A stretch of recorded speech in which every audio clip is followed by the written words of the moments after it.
I'm too close again though. How do I do it? Listen, I found the purpose of life.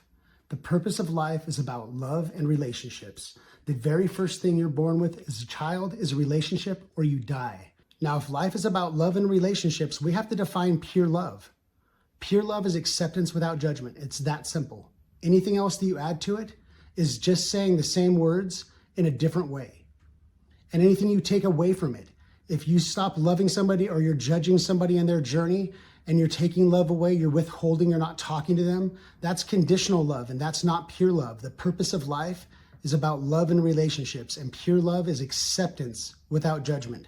Now, if it's about relationships, let's talk about what relationship is going to be the most important relationship. There's so many of them that you're going to have in your life. Everything you do in life is connected to a relationship. The most important relationship you're going to have is the one with yourself. Life is about love and relationships. Most importantly, the relationship with yourself. Pure love of yourself, acceptance without judgment of yourself. That is the purpose of life. Now let me break down life, the universal working of life, the way it works for absolutely every one of us. 9/10 of your reality is based on your belief. 1/10 of reality is what we agree on. When I look around the room and I say I see a wall and I see a window and maybe there's a painting, you look around the same room and you would see a wall and a window and a painting. That's 1/10 of reality. The other 9/10 is how you feel subjectively in that reality. And nobody else shares how you feel. All that you can use is your vocabulary to try to describe how you feel to somebody else, but nobody can feel how you feel, and you can't feel exactly how somebody else feels. You can sense energy, you can get a vibe, sure, but you can't feel emotions in the exact same way. Now, if 9/10 of reality is based on your belief, let's look at where your belief comes from. From 0 to 7 years old, your brain operates in theta state. Theta state is between 4 and 7 hertz, which is cycles, revolutions per second in your brain.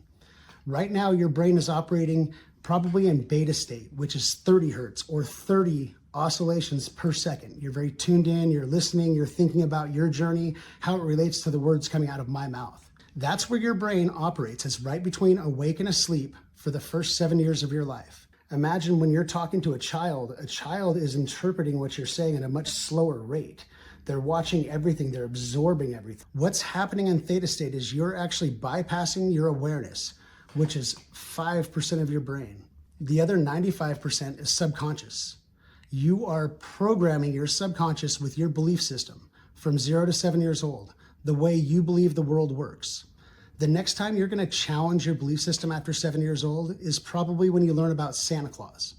You find out Santa Claus isn't real, and maybe you say the tooth fairy isn't real. You ask if the Easter bunny is real, but you don't go back and ask if the milk still goes in the refrigerator. You're only challenging a very small part of your belief system. And everything you learn after 7 years old, you are fitting into the belief system. You're not challenging your belief system because you're running it basically on autopilot at this point. You're just folding everything else that you learn into your belief system, the way that you believe the world works. If you think about it, when a child is born, it's born with some programming in it. It's got pure love programmed in it. When a child shows up, it's programmed with pure love, acceptance without judgment. It learns about love. It learns about judgment. It learns about acceptance from the people around it. The programs come from the people around you when you're little. The other thing that a child is born with, programmed with, is fear. Fear of loud noises, fear of falling. Think about it. If you were to scream in a baby's face, the baby's going to jump. It's going to have a reaction, but it's not thinking something's happening and I should jump. It just happens. It's programmed, literally at the start. The other thing is if you take a baby and you hold it and you were to drop it and then catch it before it hits the ground, it's going to jump. It's going to have some kind of a reaction. Fear is programmed in you, just like pure love is programmed in you.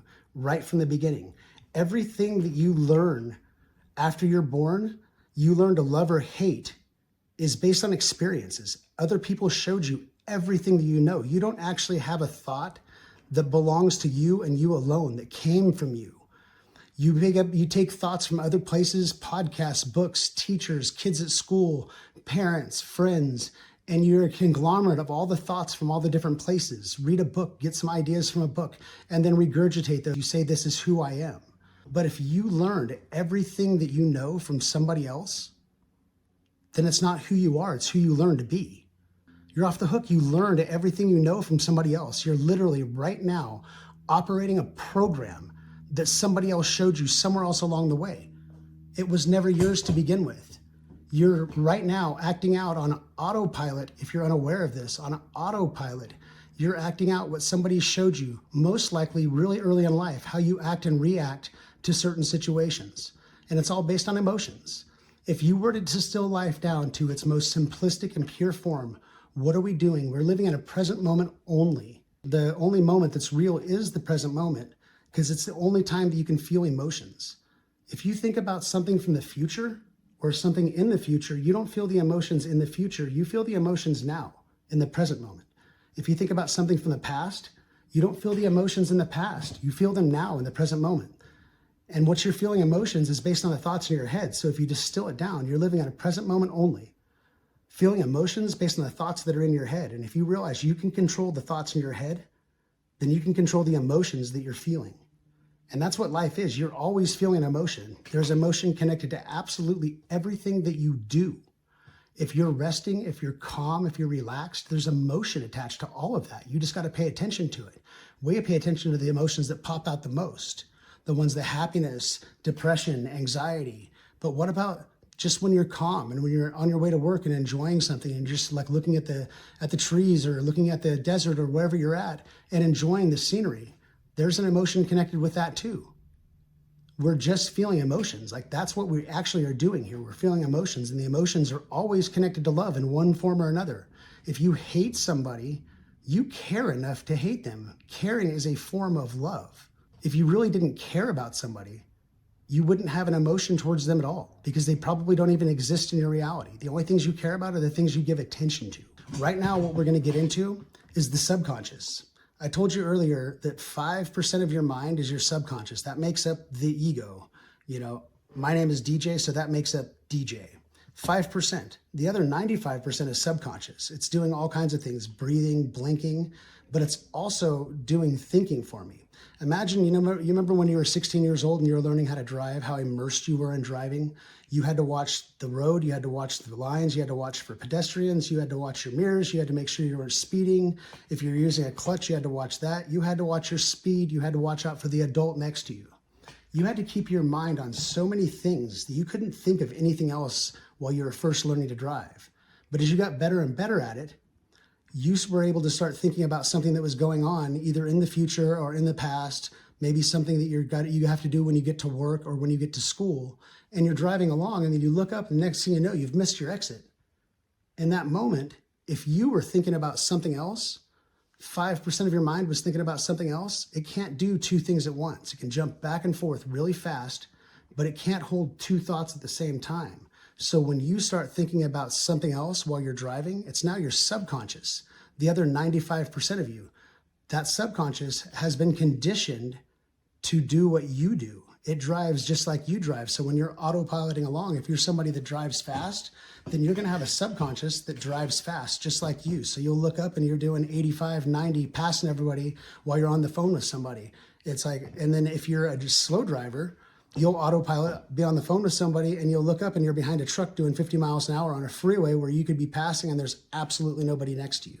Because you go into autopilot. When you're on a phone or you're thinking about something else, you're consumed with what you're saying or what you're thinking. Your awareness can only be in one place at a time. So your awareness goes to what you're thinking, and your subconscious takes over whatever the task is that's going on. Anytime that you are doing something while you're thinking about something else, your subconscious is involved, and you don't realize how much your subconscious is involved. Now let's look at what the subconscious knows about and what it doesn't know. So our skin, our bodies are covered with DNA all over us. Now DNA is read and write. They use tools like CRISPR, gene editing tools, where they can go in and take the A's, G's, C's, and T's that make up our DNA, and they can rewrite and edit the coding on the genes so you don't have mutations that show up in the human body. DNA is read and write, so they can extract those A's, G's, C's, and T's and actually put in ones and zeros, the binary code that we use for our computers. They can take those ones and zeros and put them into the DNA to see how much DNA can hold. So they took 1 gram of human DNA extracted all the A's, G's, C's, and T's off of it, and put it back in ones and zeros to see how much space or how much information a single gram of our DNA holds. And the answer was 403 petabytes. A petabyte is 1,000,000 gigabytes. So 1 gram of our DNA holds over 400 million gigabytes of information, and we have pounds of it on us. Your subconscious has access to the information on your DNA. It knows about generational trauma. It knows about past lives. It knows about billions of years of information. It has the information of the cosmos, questions you haven't even thought to ask. The subconscious knows. It's there for you to access, but you don't know how to access it, but the subconscious can. Now let's look at what the subconscious does not know. The subconscious can't perceive another person exists. So when you're walking down the street and you see somebody that's dressed weird and you think to yourself, man, I would never dress like that in public. That looks odd to me. What your subconscious hears is, I would never dress like that in public. I look odd.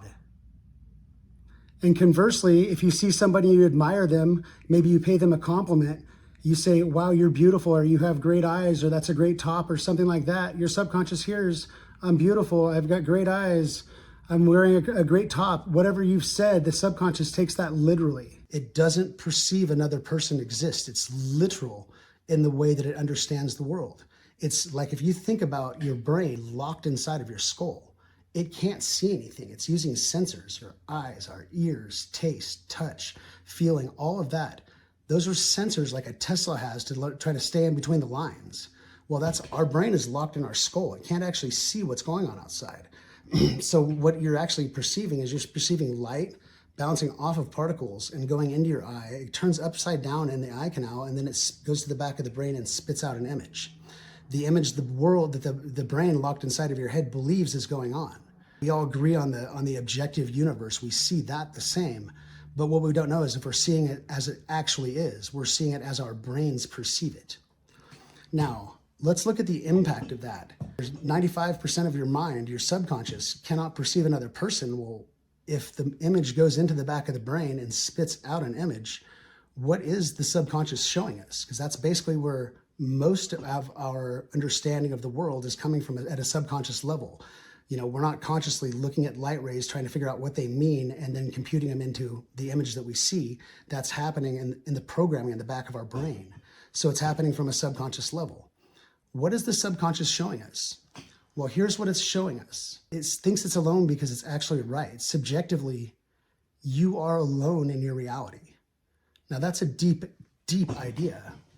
But let's look at the reality. Let's observe it for a second. When you look around you, everybody in your reality is going to mirror back your internal dialogue.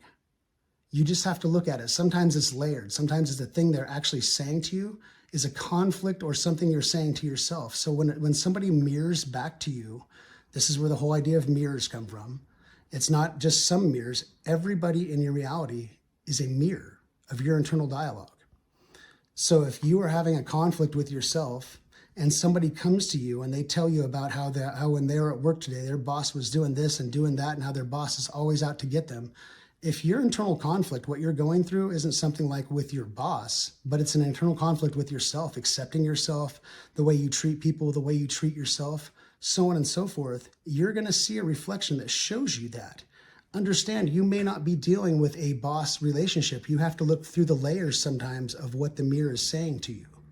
Sometimes the mirror is saying, I'm telling you about a conflict where somebody is judging me and I'm feeling harshly judged. And then you look inside of yourself and you see that actually I'm judging myself for some of my actions and I'm harshly judging myself, but I'm not saying it on the outside. It's what's going on inside of my mind. And then look at your reflections. Then look at the good reflections, the one that show you loved. Like those ones are also how you talk about yourself and talk to yourself inside.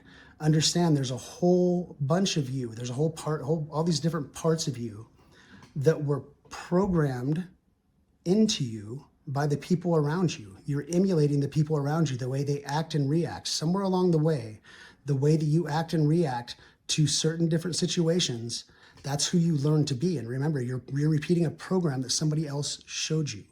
Now, this is why the subconscious knows it's alone, because everything you see, you have to look at your reality, look all around you. Your reality, the way you see it, the reason 9/10 of it is based on your belief and subjectively you're seeing your internal dialogue everywhere, is because let's go back to the DNA. The DNA in our body is read and write. They can use computers like CRISPR to edit our genes. Like we are computers. Our brains are locked inside of our skulls. They're pattern recognition systems.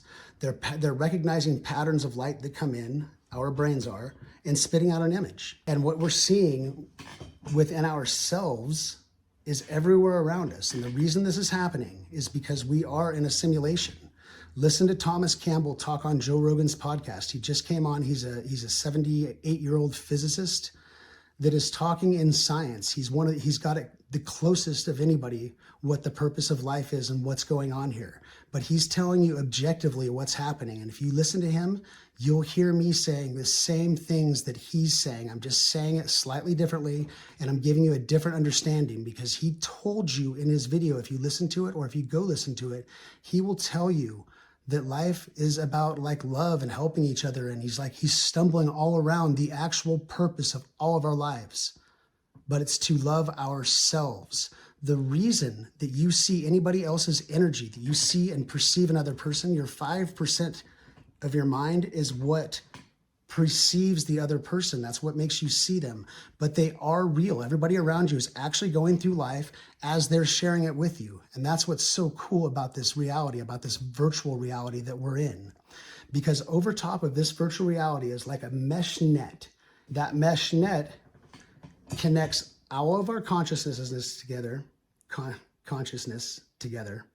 and it also connects every space and point in time to every other space and point in time. We all know each other. We're all aware of each other. We're all here trying to help each other find the answer to life.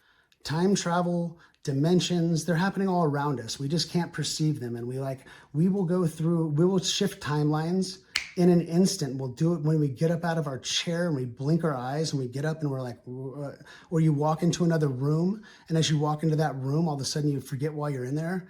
You've just shifted timelines based on the thoughts that are in your mind and the emotion you felt with the thought. If you all of a sudden were thinking, sitting in front of your computer, thinking to yourself, I'm actually going to stop thinking about working out, and today I'm doing it. I'm actually getting up off my chair right now. And then you're like, before I do that, I'm going to go get a drink of water. And you put the emotion behind the idea of the workout. You can feel what it's, you're about to go push your body through a little something. And then you get up and go downstairs and you grab a drink of water. And as you get down to the bottom of the stairs, you're like, man, what was I grabbing? And you got to think back, trace yourself back upstairs and realize, I was thirsty. I was going to grab some water before I did this workout.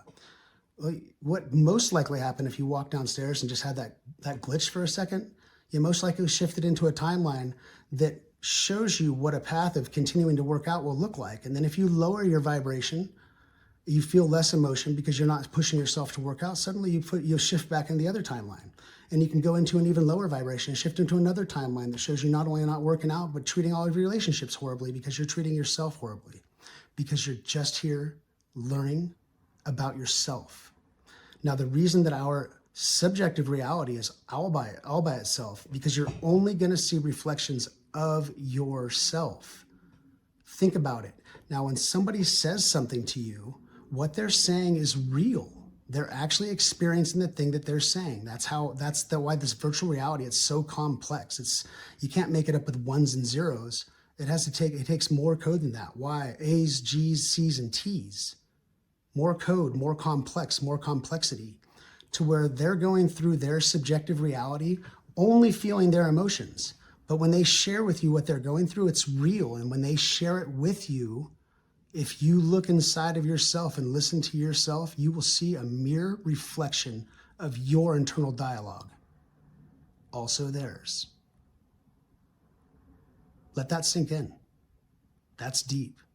Now let's wrap this up, and I'm going to tell you why the purpose of life is about love and relationships. And the most important relationship you're going to have is the one with yourself.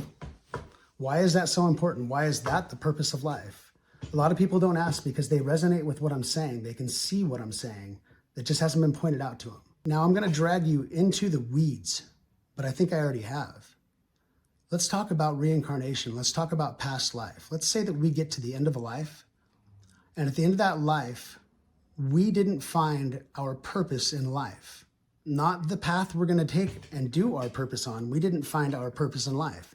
And when you don't find your purpose in life, which everybody's purpose is the exact same, acceptance without judgment of ourselves, when you don't find acceptance without judgment of yourself at the end of a life, you recycle. And the first place you go is to a life review. You sit in front of what I was told were higher powered gods. And the higher power gods go through the life review with you, and it's so immersive that you can feel not only what you felt and remember everything about what was going on, but you can feel what the other person felt. And the higher powered gods, they don't tell you the answers to the questions. They don't tell you that the purpose of life is about love and it's about loving yourself, acceptance without judgment. Nobody back there tells you when you're dead. They're not allowed to. But what the higher powered gods do is they point out problems, and the problems are always the way that you made other people feel in past lives. That's always what you're going through. And the reason you're doing it, because if you can get back to the place on the map, there's like an X marks the spot. If you can get to X marks the spot on the immersive map of life, which is vast, if you can get to a certain spot, you actually do not reincarnate. You go back home, someplace that's so wildly amazing that they said that my vocabulary doesn't have the ability to understand the words that they're trying to use. They told me, just imagine something so amazing that you couldn't imagine it.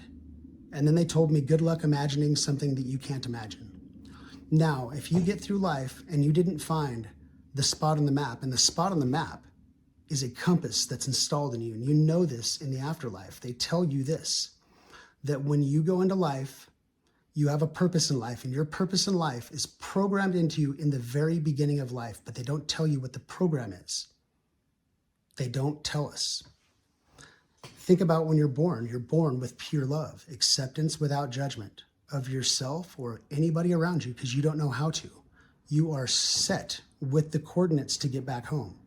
All you're trying to do is traverse life by living what we believe is a good life, but nobody tells us a good life is acceptance without judgment of ourselves. Everybody teaches us their idea of a good life, and they got their idea of a good life from the people before them and the people before them, and it keeps getting propagated. And none of us realize that living a good life isn't listening to a certain religion or following a certain God. It is finding acceptance without judgment of yourself. And when you do that, you'll treat all of your relationships the exact same way. And that is living a good life. That's the perfect life. And the perfect life gets you somewhere besides reincarnation. Now, let's go back in front of the higher powered gods. They are going to point out your problems, and your problems are emotions you made other people feel. So imagine that you're sailing on a ship across the sea, and the headwinds blow, and it blows you off of your course. Well, what the emotions represent in this case are the headwinds. They blow you off your course. So when you're in the life review process, the first thing the higher powered gods tell you is the problems. And the problems must be what blew you off your course, but they don't tell you anything more than the problems. It's just the problems. And you know that you need to go fix that. So the very first thing that when you go into the next life, your reincarnation phase, you're going to load the emotions. You're going to decide what emotions are going to be felt in the next life, because those seem to be the most important thing, because it's the first thing the higher power gods point out to you is emotions. So to right your ship that's going across the ocean that's gotten blown off course because of an emotion that blew you off, now you're going to feel the same emotion, thinking it's going to blow from the opposite direction and blow you back onto your course. Karma, the closest word that we have for what that is not karma. What we're actually trying to accomplish is getting back home. We're trying to get to home. We're trying to get to somewhere that's not reincarnation. When you go through the reincarnation process, it does not suck. It feels amazing. In fact, the only thing that feels even close to what that is helping other people here because you want to. And when you get there, you have the option of how long you stay before you decide if you're going to reincarnate. And you also have the option of not reincarnating at all. But you know while you're there that there is a purpose and there's a place to go that's not this place. This place you know is not actually home, but it's the closest thing any of us that have near-death experiences or anything like that. It's the closest thing that we can describe because it feels so amazing, but nobody tells you the answers while you're there. It doesn't matter how much time you spend there because they don't keep track of time there. You can reincarnate in any time that you want to, and it helps you feel the emotions that you've loaded for the next life. That's all that matters. There's no such thing as time. Spend as much time as you want in the research phase, resting, thinking, clearing your mind, whatever it is. If you just want to feel good for a while, you can do that. Time doesn't matter. It doesn't matter at all for us either. Time is just a coordinate. It's when we meet people. It doesn't tell us anything. When you're feeling emotions and you're feeling sad and it hurts, that time seems to go on longer. When you're having a great time and it's joyous, that time seems to go by faster. It's a construct. It's really another coordinate for not just where we meet somebody, but when we meet them. You've just loaded all of your emotions you're going to feel in the next life. The next part you're going to go into is called like the research phase. And in the research phase, they have rule keepers. They look to us like guides, but they're not actually guides. What you're doing when you're there, when you're dead, you're able to read code. You're a form of energy and you're there reading code, and it's like computer code, and it's immersive because a lifeline is so immersive. And what you're loading now is emotions first, and then life paths going on top of that. Okay? And you're gonna spend as much time in the research phase as you want to. These rule keepers, these people that look like they're guides, they can't actually tell us anything. What they're actually doing is they are responsible for making sure that when you put all of your life paths in, that every thought that you could possibly have on a life path will always tie you and lead you through the emotions that you set for yourself to feel in the next life. The idea of free will, it doesn't actually exist. You've loaded all of the life paths and all the possibilities that you'll have in your mind. They've been loaded already. All of your thoughts, they're already there.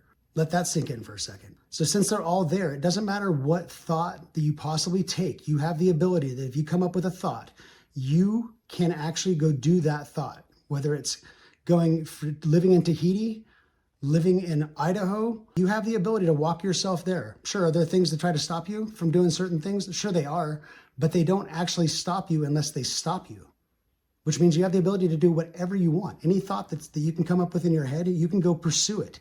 But it doesn't matter if you do go pursue it or not. The emotions, the one thing we are doing all the time, feeling emotions, those are set already. So no matter what thought that you grab and what path that you choose for life, the emotions are waiting for you there. You can't escape the emotions. Even finding this video and finding out the purpose of life, you can't bypass the emotions that you set for yourself to feel because you believe you're righting a ship in the middle of the ocean by feeling the emotions to blow you back onto the course of what you believe is a good life.